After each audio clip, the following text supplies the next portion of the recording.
Premier ലീഗിൽ 2003 മുതൽ 9 വരെ ആ ഒരു കാലഘട്ടത്തിൽ പ്രീമിയർ ലീഗ് ആയിരുന്നു ലോകത്തിൽ ഏറ്റവും മികച്ച ലീഗ്. ആ പീക്ക് കാലഘട്ടത്തിൽ ആ ലീഗിനെ പുളകം കൊള്ളിച്ച് അവിടുത്തെ ഏറ്റവും കൂടുതൽ ഡ്രിബിൾസ് വിൻ ചെയ്തിട്ടുള്ള പ്ലെയർ റൊണാൾഡോ ആണ്. അതിലാർക്കും സംശയമുണ്ടോ? ഗോൾ അടിക്കാൻ പോലും ചെയ്യാത്ത കാലഘട്ടത്തിൽ UEFA ടീം ഓഫ് ദി ഇയറിൽ വെറും 19 വയസ്സുകാരനായിട്ട് റൊണാൾഡോ തിരഞ്ഞെടുക്കപ്പെട്ടിട്ടുണ്ട്. ഇനിയിപ്പോ ചാൻസസ് ക്രിയേറ്റഡ് നോക്കുകയാണെന്നുണ്ടെങ്കിലും ചാവി ഇനിയസ്റ്റേക്കാൾ ചാൻസസ് ക്രിയേറ്റഡ് ആയിട്ട് ടോട്ടലുണ്ട്. പ്രൂഫ് വേണമെന്നുണ്ടെങ്കിൽ ഞാൻ തരാം. 2013-14 സീസൺ വരെ മെസ്സി റൊണാൾഡോ തമ്മിൽ ഡ്രിബിൾസിന്റെ വ്യത്യാസം എത്രയാണ്? ആകെ കുറച്ച് വ്യത്യാസമുള്ളൂ. അതും മെസ്സി എന്ന് പറയുന്നത് അഡാപ്റ്റ് ചെയ്ത ലീഗിലാണെന്ന് കൂടെ ആലോചിക്കണം. അവിടെ റൊണാൾഡോയ്ക്ക് 1-2 സീസൺ അഡാപ്റ്റ് ചെയ്യാൻ വേണ്ടി വരും.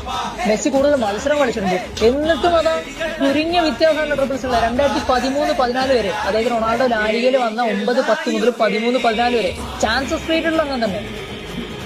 അതെന്താ നിങ്ങൾ ശ്രദ്ധിക്കാത്ത? അതിന്റെ പ്രൂഫും വേണമെന്നുണ്ടെങ്കിൽ ഞാൻ തരാം. ഇത്രയൊക്കെ കണ്ടിട്ടും 2013-14 ശേഷം അത് ഡിക്ലൈൻ ആയിട്ടുണ്ടെന്നുണ്ടെങ്കിൽ അത് റൊണാൾഡോ കളിശൈലി മാറ്റിയതുകൊണ്ടോ ഇഞ്ചറി കൊണ്ടാണെന്ന് ബുദ്ധി ഉപയോഗിച്ചാൽ നമുക്ക് മനസ്സിലാവുന്നതേ ഉള്ളൂ.